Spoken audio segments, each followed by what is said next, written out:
우리는 인간이 이성적인 존재라고 배우고 그렇게 말합니다. 생각하고 판단하고 결정한다고 그렇게 말합니다. 그러나 우리의 삶을 조금만 더 깊이 들어가서 보면 우리는 먼저 반응하는 존재라는 사실을 알게 되어집니다. 우리는 본능적으로 먼저 반응하도록 창조되어진 존재들입니다. 우리의 몸은 외부적인 자극에 즉각적으로 반응하도록 설계되어진 존재라는 것입니다. 뜨거운 냄비에 손을 탁 대었을 때 뜨거우니까 내가 손을 빼야 되나 말아야 되나 생각하는 사람 한 사람도 없습니다. 순간적으로 뺍니다. 지진이 나서 건물이 막 흔들릴 때 내가 나가야 되나 말아야 되나 그렇게 하냐고 생각할 겨를도 없이 그냥 뛰쳐나오게 되어집니다. 생존을 위해 반응하도록 우리 몸이 그렇게 설계되어 있기 때문입니다. 문제는 반응 자체가 아니라 어떤 반응을 하느냐입니다. 두 사람이 같은 위기를 직면합니다. 그런데 한 사람은 분노합니다. 한 사람은 기도합니다. 똑같은 경제적인 위기를 직면합니다. 한 사람은 좌절합니다. 또 한 사람은 준비합니다. 똑같은 억울한 일을 당합니다. 한 사람은 원망하고 복수를 꿈꿉니다. 그런데 한 사람은 그 순간을 하나님께 맡깁니다. 상황은 같지만 인생은 달라집니다. 왜입니까? 상황이 인생을 결정짓는 것이 아니라 그 상황에 보이는 반응이 인생을 바꾸기 때문입니다. 우리는 흔히 이렇게 말합니다. 상황이 좋아지면 기도하겠습니다. 형편이 나아지면 감사하겠습니다. 그런데 성경은 우리에게 그 순서를 바꾸라고 권면해 주고 있습니다. 상황 전에 우리의 반응을 먼저 바꾸라고 말씀합니다. 하나님은 우리의 상황을 먼저 보시는 분이 아니라 그 상황 속에 우리가 어떻게 반응하는지를 먼저 보시는 분이시다라는 것입니다. 뜨거운 냄비를 만지자마자 바로 손을 빼듯이 이 무조건적인 반응은 우리의 몸을 보호하기 위한 보호장치죠. 그런데 문제는 우리의 정서와 우리의 영혼까지도 이런 식의 반사적인 반응에 너무 길들어져 있다는 것입니다. 누군가가 나를 비난하는 말을 들으면 즉각적으로 분노하게 되어집니다.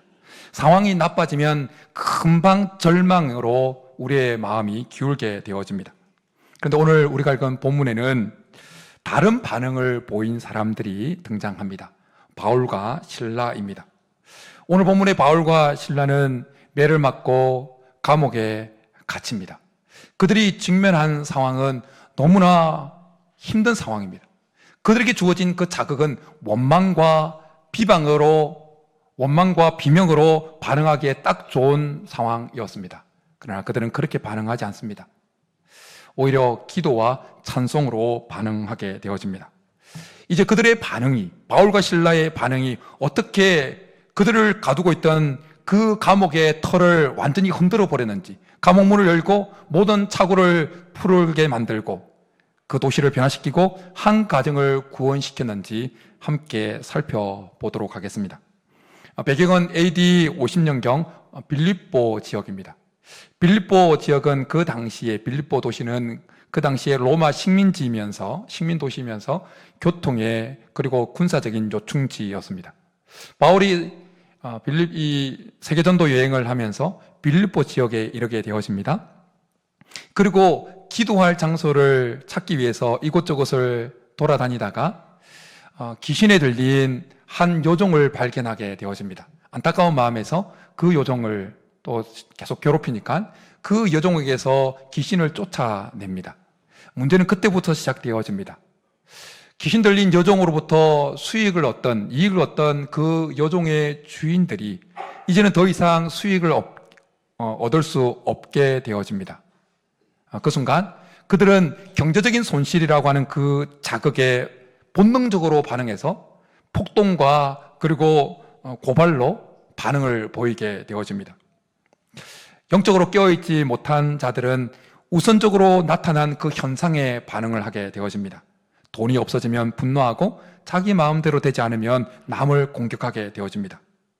그들의 빌립보 지역에 있었던 그 요종의 주인들의 본능적인 그 반응, 폭력적이고 고발로 인해서 바울과 실라가 직면했던 그 상황은 너무나 불공평했고 너무나 억울한 상황이었습니다. 재판도 없었습니다. 변론도 없었습니다. 채찍이 매질이 먼저였습니다. 바울과 실라는 매를 많이 맞았습니다. 옷이 찢어졌습니다. 그리고 깊은 감옥에 갇혔습니다. 그리고 발이 차고에 채였습니다. 이것은 단순한 투옥이 아니었습니다. 심각한 육체적인 고통이었고, 그리고 공개적인 수치였고, 사회적인 낙인이었고, 완전한 고립이었습니다. 누가 봐도 억울한 상황이었습니다. 냄비에 손을 대면 금방 우리에게 무조건적인 반응이 나오는 것처럼 우리의 마음에, 우리의 감정에 억울함이라고 하는 것이 탁 닿는 순간 우리 속에는 자동적으로 올라오는 감정들이 있습니다. 어떤 것들이 올라옵니까? 분노와 복수심과 혹은 자기 비하와 이런 것들이 올라오게 되어진다는 것입니다. 억울함은 인간의 가장 강력한 감정을 자극하는 가장 강력한 자극인 것입니다. 이건 불공평해. 이런 마음이 우리의 감정을 탁 닿는 순간 우리의 감정은 순식간에 훅 달아오르게 되어집니다. 바울과 실라가 겪은 상황은 충분히 원망하고도 남는 상황이었습니다. 그들은 죄를 지었기 때문에 감옥에 갇힌 것이 아니었습니다. 하나님의 일을 하다가 감옥에 갇힌 것입니다. 우리는 여기서 우리 스스로에게 한번 질문해 볼 필요가 있습니다. 나는 하나님의 일을 하다가, 나는 하나님이 시키신 그 선한 일을 하다가 억울한 일을 당했을 때 어떤 반응을 보이는가? 깊은 옥, 그리고 차고, 한밤중. 바울과 실라에게 있어서 그 시간은 선택의 시간이었습니다. 한밤중은 육체적으로 면역력이 떨어지기 때문에 가장 고통스러운 시간이고, 그리고 심리적으로는 고립감과 소외감을 느끼는 정말 어려운 시간입니다. 차고에 매여서 움직일 수 없는 그 밤은 내일 사형당할 수도 있다라고 하는 두려움이 드리워지는 그림자와도 같았습니다. 우리의 인생에도 종종 이런 한밤중이 찾아오곤 합니다. 기도가 막히고 사방이 벽으로 다 둘러싸이고 소망의 빛이라고는 한 빛도 없는 그 절망의 정점에 이르는 때가 있다는 것입니다. 이때 대부분의 사람들은 절망하고 좌절하고 원망으로 그 밤을 지새웁니다. 바울과 실라도 그 밤에 맞은 상처를 붙들고 원망할 수 있었습니다. 하나님 왜 우리에게 이런 어려움을 주셨습니까? 왜 고통 가운데 우리를 이렇게 내버려 두십니까? 서로 원망하고 좌절할 수 있었습니다. 그런데 그들은 그렇게 하지 않습니다. 중요한 것은 이것입니다. 그들의 바울과 실라의 반응은 감정적인 자동 반사가 아니라 의지적인 믿음의 선택이었다는 것입니다. 그들이 보인 반응은 본능적인 것이 아니라 훈련된 신앙의 열매로 나타난 것이었다는 것입니다. 마치 잘 훈련된 운동선수가 어떤 위급한 상황에 몸이 알아서 움직이는 것처럼 바울과 실라는 오랫동안 훈련되어진 그 신앙의 모습이 그 위기 순간에 자동적으로 나오게 되었다는 것입니다. 그들의 발에는 차고가 채워져 있습니다. 몸은 묶여 있습니다. 그런데 반응은 결코 묶이지 않았습니다. 세상은 우리를 묶어둘 수 있습니다.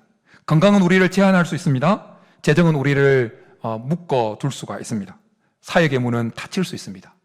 그러나 우리의 반응까지 묶어둘 수는 없습니다.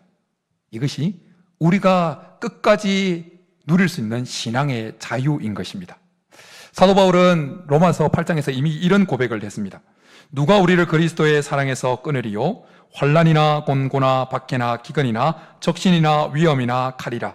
그러나 이 모든 일에 우리를 사랑하시는 이로 말미암아 우리가 넉넉히 이기느니라. 상황은 외부에서 오지만 반응은 우리의 내부에서 옵니다. 그리고 우리의 삶을 결정짓는 것은 외부에서 오는 상황이 아니라 우리 내부에서 나오는 우리의 반응이다라는 것입니다. 상황은 통제할 수 없습니다. 억울함은 자동 반응으로 우리 속에 뭔가를 불러일으킵니다. 그러나 믿음은 자동 반사가 아니라 선택인 것입니다. 상황은 묶어도 반응은 묶이지 않을 수 있다는 것입니다. 2차 세계대전 당시에 나치에 의해서 수많은 사람들이, 유대인들이 목숨을 잃었습니다. 그 죽음의 수용소 아우슈비츠에서 유대인들이 가스실에서 죽어나갔습니다. 그때 살아남았던 빅터 프랭클의 이야기입니다. 그는 모든 소유를 빼앗기고 자기의 가족들이 어디에 생사가 어떻게 되었는지도 알지 못하고 자기가 언제 가스실에 잡혀가서 죽을지 모르는 하루하루를 보내던 어느 날이었습니다. 나치에 의해서 온몸이 다 벗겨진 채로 그렇게 내동댕이 쳐졌을 때 한순간 그곳에서 엄청난 영적인 원리를 깨닫게 발견하게 되어집니다. 그것은 그 나치가 자기에게 있는 모든 것을 다 빼앗아가고 옷도 소유물도 가족도, 그리고 자기를 묶어, 자기 육체를 다 그 감옥소에 묶어 둘 수 있지만, 그러나 그 순간에 자기가 어떻게 반응할 수 있는지에 대한 선택의 자유만큼은 그들이 묶어둘 수 없고 빼앗을 수 없다는 것을 깨닫게 되어집니다. 그래서 그는 자기가 가지고 있던 그 차가운 빵을 자기보다 더 굶주리고 있는 사람에게 나누어 주는 반응을 선택합니다. 그랬을 때 아무런 삶의 의미가 없는 그 수용소에서 그는 삶의 의미를 거기서 찾기 시작했다는 것입니다. 외부의 자극과 우리 내면의 이 반응 사이에는 거대한 공간이 있습니다. 그 공간은 하나님이 우리에게 부여해 놓으신 선택의 자유라는 것입니다. 바울과 실라는 빌립보 감옥이라는 자극에 절망을 선택하지 않고 그 하나님께서 놓아두신 그 공간, 그 선택의 자유에서 하나님의 신실하심을 선택합니다.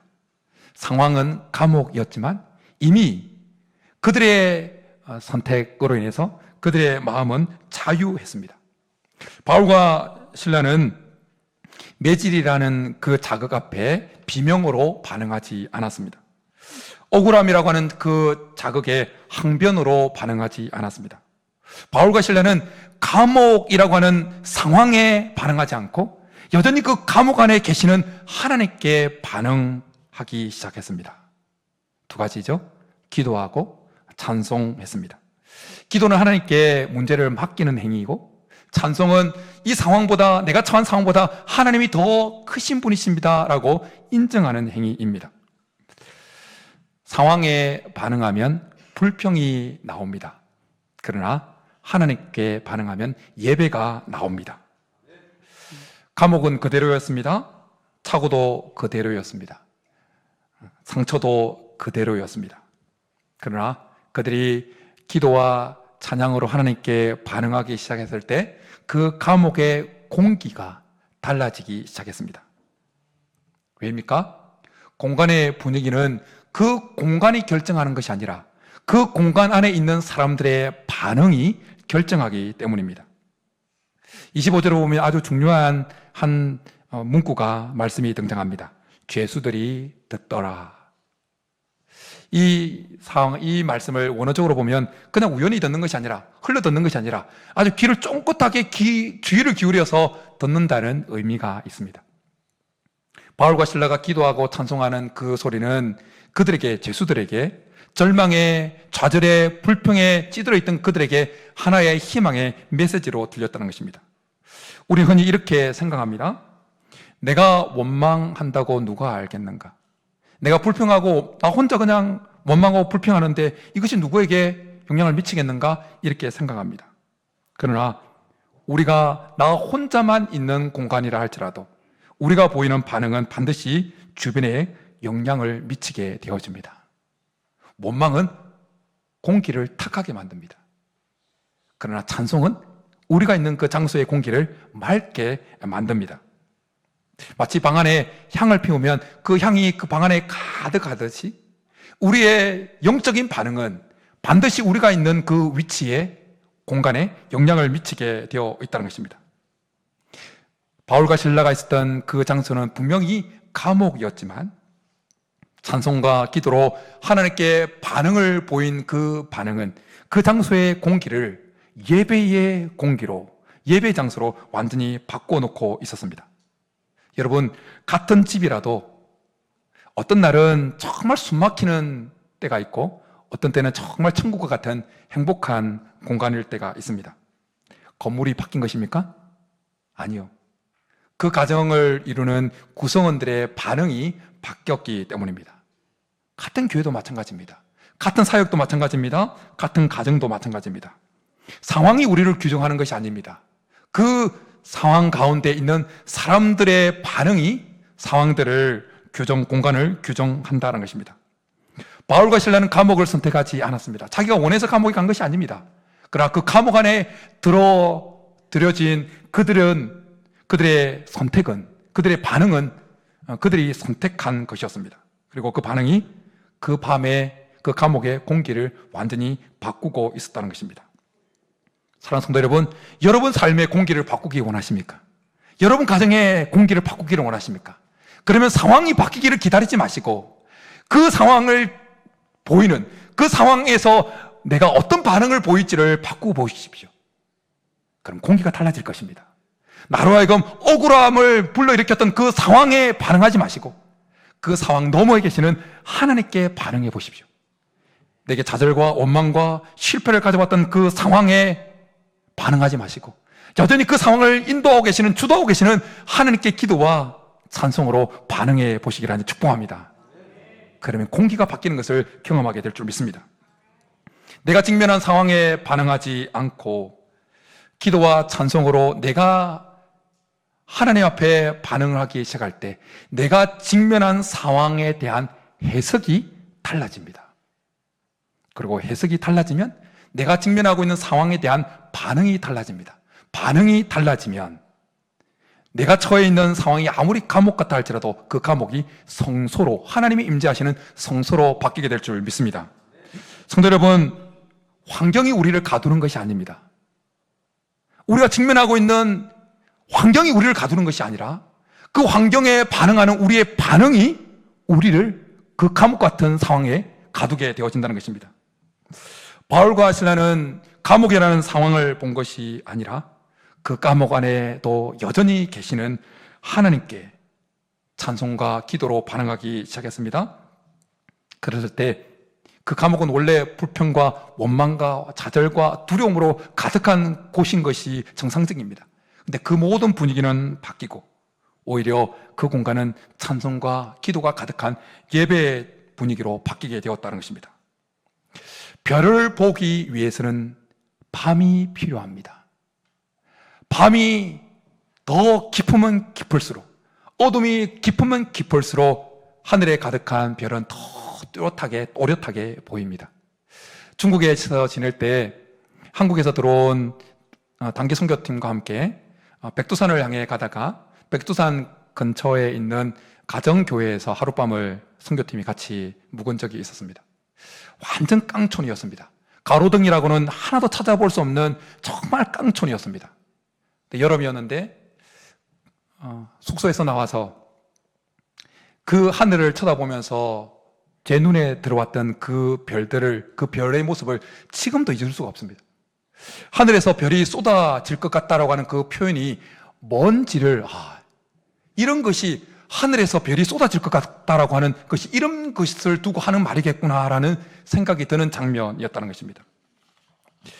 하나님께서 우리에게 모든 희망이 사라진 것 같은 정말 칠흑 같은 밤을 허락하시는 이유 중에 하나는 하나님께서 우리에게 예비하신 그 별을 보여주시기 위함이다라는 것입니다. 밤이 아니고서는 결코 하나님이 우리에게 보내신 별을 볼 수 없기에 하나님은 그 별을 우리로 하여금 보도록 하기 위해서 밤을 허락하신다는 것입니다. 우리가 칠흑 같은 상황 속에서 상황에 반응하지 아니하고 찬송과 기도로 하나님께 반응할 때 그 밤은 그렇게 별을 보기 위한 하나님께서 우리에게 주신 무대로 해석되어져 들어오게 되어진다는 것입니다. 성도 여러분, 바울과 실라가 그 감옥이라는 상황에 반응하지 않고 하나님께 기도와 찬송으로, 찬양으로 반응을 했을 때 그곳의 공기는 이미 예배의 공기로 바뀌어졌습니다. 상황은 여전히 감옥이었지만 그들의 내면은 이미 승리의 기가가 울려 퍼지고 있었습니다. 그런데 성경은 여기에서 멈추지 않습니다. 상황이 아니라 하나님께 반응을 했을 때 공간의 분위기만 바뀌는 차원에 머무는 것이 아니다라는 것입니다. 상황에 반응하지 않고 여전히 그 상황을 주관하고 계시는 하나님께 반응을 할 때 하나님의 위대한 역사가 임하기 시작했다라는 것입니다. 우리가 어떤 상황에 놓여 있든지 그것보다 더 중요한 것은 그 상황 가운데서 우리가 하나님께 반응을 보일 때 그 반응은 하나님께 찬송과 기도로 보이는 그 반응은 하나님의 위대한 권능을 끌어오는 자석과 같은 역할을 한다는 것입니다. 기도와 찬송으로 하나님께 반응하는 그들의 반응 위에 하나님은 권능을 쏟아붓기 시작하십니다. 26절에 보면 바울과 신라가 기도하고 찬송할 때 그 옥터가, 그 감옥의 터가 흔들리면서 모든 감옥의 문이 열리고 그들을 묶고 있는 모든 차고가 풀어지게 되어집니다. 본문의 순서를 잘 보십시오. 감옥에 갇혔습니다. 매를 맞았습니다. 차고에 채웠었습니다. 기도했습니다. 찬송했습니다. 그리고 지진이 왔습니다. 이 순서를 잘 기억해야 됩니다. 우리는 이렇게 생각합니다. 하나님 제게 내 삶의 그 감옥 문을 여는 기적을, 지진을 보내주시면 제가 찬송하겠습니다. 차고가 풀어지면 제가 찬송하겠습니다. 그런데 하나님의 역사의 방법은, 순서는 언제나 변함이 없습니다. 하나님을 향한 믿음의 반응이 먼저고 그 이후에 하나님의 역사가 뒤따라 온다는 것입니다. 지진은 상황을 바꾸는 사건이었지만 이미 바울과 신라의 그 영적 상태는 상황에 흔들리지 않는 자리까지 가 있었습니다. 하나님은 그들의 반응 위에 하나님의 권능을 지진이라고 하는 그 도구를 사용해서 보내고 계셨다는 것입니다. 기적은, 하나님께서 보내신 기적은 상황에 반응해서 상황에 절망하는 자의 자리에 임하는 것이 아니라 내가 처한 상황이 어떠하든지 간에 찬송과 기도로 하나님께 반응하는 자의 자리에 임하게 될 줄 믿습니다. 지진은 바울과 신라가 하나님께 찬송과 기도로 하나님께 반응했던 것에 대한 하나님의 응답으로 주어진 것이었습니다. 우리가 땅의 상황, 그 상황에 묶이지 않고 하나님께 기도와 찬송으로 그렇게 반응을 할 때 하나님 우리 가운데 찾아오셔서 우리를 묶고 있는 모든 땅의 상황들을 풀어주실 줄 믿습니다. 하나님은 우리가 당하는 그 고난을 제거해 주시기를 원하시는 분이시긴 하시지만, 그러나 하나님은 먼저 우리가 직면한 그 상황에서 어떤 반응을 보이는지를 보신다라는 것입니다. 그리고 우리가 직면한 그 상황 가운데 보이는 그 반응을 보시고, 그 반응이, 우리가 하나님께 보이는 그 반응이 믿음이라고 확정되어질 때, 하나님 보실 때 우리의 반응이 믿음이라고 확정되어질 때 하나님은 하나님의 기적을 보낼 명분을 얻게 되어진다는 것입니다. 역대하 20장에 보면 모압, 암몬, 마온이라고 하는 세 족속의 연합군을 형성해서 남유다를 공격하는 장면이 등장합니다. 누가 봐도 인간적으로 계산했을 때 남유다는 필패할 수밖에 없는 상황이었습니다. 그때 남유다의 왕 여호사밧은 군사력을 점검하는 대신에 하나님 앞에 반응하고자 합니다. 하나님께 이렇게 기도합니다. 우리를 치러 오는 이 큰 무리를 우리가 대적할 능력이 없고 어떻게 할 줄도 알지 못하고 오직 주만 바라보나이다 고백하면서 찬양대를 앞세우고 찬양으로 하나님 앞에 반응하기 시작합니다. 그때 어떤 일이 일어납니까? 하나님께서 복병을 두셔서 그 모든 대적들을 다 쓸어버리십니다. 상황에 반응해서 항복하거나 도망가거나 불평하지 않고 하나님께 찬양으로 반응했을 때 하나님은 하나님이 직접 싸워주시는 그 은혜를 베풀어 주셨다는 것입니다. 다니엘은 왕 외에는 다른 어느 누구에게, 어느 신에게 절하면 사자굴에 넣는다는 그 법령이 공포되었다는 것을 알았습니다. 그 법령은 대적들이 자기를 죽이려고 하는 치밀한 계획이라는 것도 알았습니다. 그런데 다니엘은 전에 하던 대로 예루살렘을 향하여 문을 열고 하나님 앞에 기도하면서 감사했다고 말씀해 주고 있습니다. 죽음이라고는 그 자극 앞에 여전히 다니엘은 하나님께 감사로 반응을 보였던 것입니다. 그럴 때 어떤 역사를 하나님께서 보내주십니까? 우리가 잘 알고 있는 대로 사자굴에 떨어졌는데 하나님께서 이미 천사를 보내어서 사자의 입을 봉해 주십니다. 인간의 상식을 뛰어넘는 하나님의 보호하심을 경험하게 하십니다. 여리고성 앞에서 여호수아와 그리고 이스라엘 백성들은 그 견고한 여리고 성벽에 반응하지 않습니다.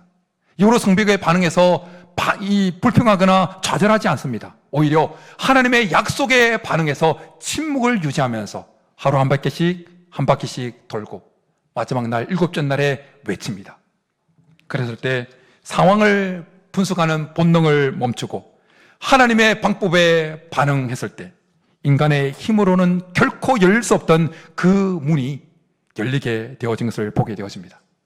사랑하는 성도 여러분, 성경의 모든 기적들에는 한 가지 공통점이 있습니다. 바로 기적의 주인공들은 그들이 직면한 상황이 그들에게 자동 반사적으로 불러일으키는 그 감정대로 반응하거나 행동하지 않았다라는 것입니다. 여호사밧은 적군 앞에서 찬양을 선택했고 다니엘은 사자굴 앞에서 감사를 했으며 여호수아와 이 이스라엘 백성들은 침묵했습니다. 그들의 반응이 상식을 깨고 하나님께로 향해 되었을 때 하늘의 문이 열리고 하나님의 기적의 능력이 임했다라는 것입니다. 사랑하는 성도 여러분, 여러분이 처한 그 상황이 아무리 견고한 성벽, 여리고 성벽 같다 할지라도 그 견고한 성벽 같은 상황에 반응하지 마시고 하나님께 반응할 수 있기를 간절히 축복합니다. 그때 기적이 상식이 되어지는 것입니다. 우리가 환경에 반응하는 그 반응을 멈추고 여전히 그 환경을 붙들고 우리의 삶을 이끌어 가시는 하나님께 반응하기 시작할 때 그 시간은 이제 하나님이 일하기 시작하는 시간이 될 줄 믿습니다. 여러분의 상황이 어떻습니까? 기적은 내가 상황을 해결하려고 몸부림칠 때 일어나는 것이 아니라 하나님 손에 있다라고 모든 주권을 하나님께 맡기고 하나님께 반응할 때 일어나게 될 줄 믿습니다. 오늘 우리가 보고 있는 이 사건이 담겨 있는 본문을 좀 더 34절까지 확장하게 되어지면 우리가 상황이 아니라 하나님께 찬송과 기도로 반응할 때 주시는 그 기적은 우리를 넘어서 누군가를 구원하는 구원의 통로와 기회가 되어진다는 것을 알게 되어집니다. 바울과 실라에게 임했던 그 옥문이 열리고 착고가 다 풀어지는 것은 1차적으로는 그들의 탈출, 해방을 위한 것이었습니다. 근데 바울과 실라는 도망가지 않습니다. 왜냐하면 그들은 그들에게 임한 이 엄청난 하나님의 기적이 단순히 자기만을 위한 것이 아님을 직감적으로 느꼈습니다. 하나님께서 주신 이 엄청난 자유케 되어지는 기회, 그 기회를 자기만을 위해서 누리게 되어진다면 책임감의 간수는 스스로 자결하게 될 것이고, 그러면 한 가정이 무너지게 되어지면 그 가정도 무너질 것을 뻔히 알게 되어진 것입니다. 그래서 그 자리에 멈춰 있게 되어집니다. 여러분, 하나님께서 우리의 삶에 우리가 환경에 반응하지 아니하고 하나님께 찬송과 기도로 반응해서 우리 가운데 하나님께서 놀라운 기적을 행하실 때 그 기적은 단순히 우리만을 위해서 주어진 것이 아님을 기억할 수 있기를 바랍니다. 우리의 감옥의 문을 열게 하시는 그 놀라운 하나님의 기적의 손길은 우리를 넘어서 지옥으로 가고 있는 영혼을 구원하라고 주시는 하나님의 기회인 줄 믿습니다.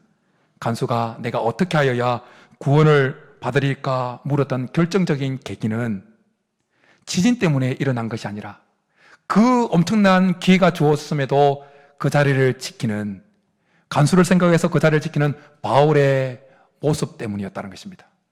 우리는 4월 12일 날 마음에 작정한 태신자들을 전도를 하고자 생각하고 있습니다. 그 태신자들은 우리의 청산유수 같은 정말 말 잘하는 그 말 때문에 마음의 감동을 받는 것이 아니라 우리가 어떤 어려운 가운데 있다 할지라도, 어떤 손해를 입는다 할지라도 계속해서 기뻐하고 찬양하고 그들을 위해서 기도해주는 그 모습에 감동을 받아서 초대에 응하게 되어진다는 것입니다. 옥문이 열렸을 때 바울이 신라가 도망갔다면, 얼큰이 이제 살겠구나 하고 도망갔다면 결코 한 가정이 살아나는 구원의 역사는 일어나지 못했을 것입니다. 말씀을 읽겠습니다. 사랑하는 성도 여러분, 우리의 인생을 결정하는 것은 나에게 일어난 사건이 아니라 나에게 일어난 사건에 대한 우리의 반응이다라는 것입니다. 바울과 신라는 감옥이라는 상황에 반응하지 않고 기도와 찬양으로 여전히 그 감옥을 다스리고 계시는, 감옥 안에 계시는 하나님께 반응했습니다. 그 반응이 감옥의 공기를 바꿔놓게 되었고, 하나님의 기적을 불러오는 통로가 되어졌고, 한 가정을 구원하는 기회가 되어졌습니다. 오늘 여러분을 가두고 있는 감옥은 무엇입니까? 아직 문이 열리지 않았을지라도 우리는 지금 선택할 수 있습니다. 상황을 통제할 수는 없지만 우리는 선택할 수 있습니다. 불평과 원망이 아니라 기도와 찬송으로 하나님께 반응할 수 있습니다. 그렇게 반응할 때 하나님의 놀라운 기적으로 인해서 감옥은 성소로 바뀌게 될 줄 믿습니다. 칠흑 같은 어둠에 우리 인생에 찾아온 인생의 밤은 하나님께서 우리에게 보여주시기를 원하시는 별을 보게 하는 무대로 바뀌게 될 줄 믿습니다. 그리고 우리를 통해서 일어난 그 기적은 누군가를 살리는 기적의 구원의 통로가 되게 될 줄 믿습니다. 이런 은혜가 우리 모두의 있기를 주님의 이름으로 축복합니다. 이 시간 우리 말씀 생각하면서 괴로울 때 주님의 얼굴을 보라. 하나님, 내가 처한 상황에 반응하지 않고 괴로울 때도 하나님께 반응하겠습니다. 우리 결단하면서 찬양하고 기도하며 나가겠습니다.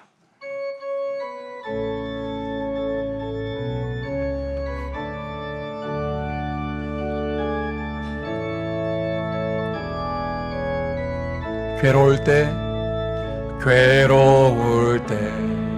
주님의 얼굴 보라. 평화의 주님 바라보아라. 세상에서 시달린 친구들아, 위로의 주님 바라보아. 눈을 들어 주를 보라. 내 모든 염려 주께 맡겨라. 슬플 때에 주님의 얼굴 보라. 사랑의 주님 안식 주리. 힘이 없고 내 마음 연약할 때 능력의 주님 바라보아라. 주의 이름 부르는 모든 자는 힘주시고 늘 지켜주시리. 눈을 들어 주를 보라. 내 모든 염려 주께 맡겨라. 슬플 때에 주님의 얼굴 보라. 사랑의 주. 우리 한번 하나님께 손을 들고 눈을 들어 주를 보라. 내가 하나님께 반응합니다. 상황에 반응하지 않고 염려 주께 맡겨라.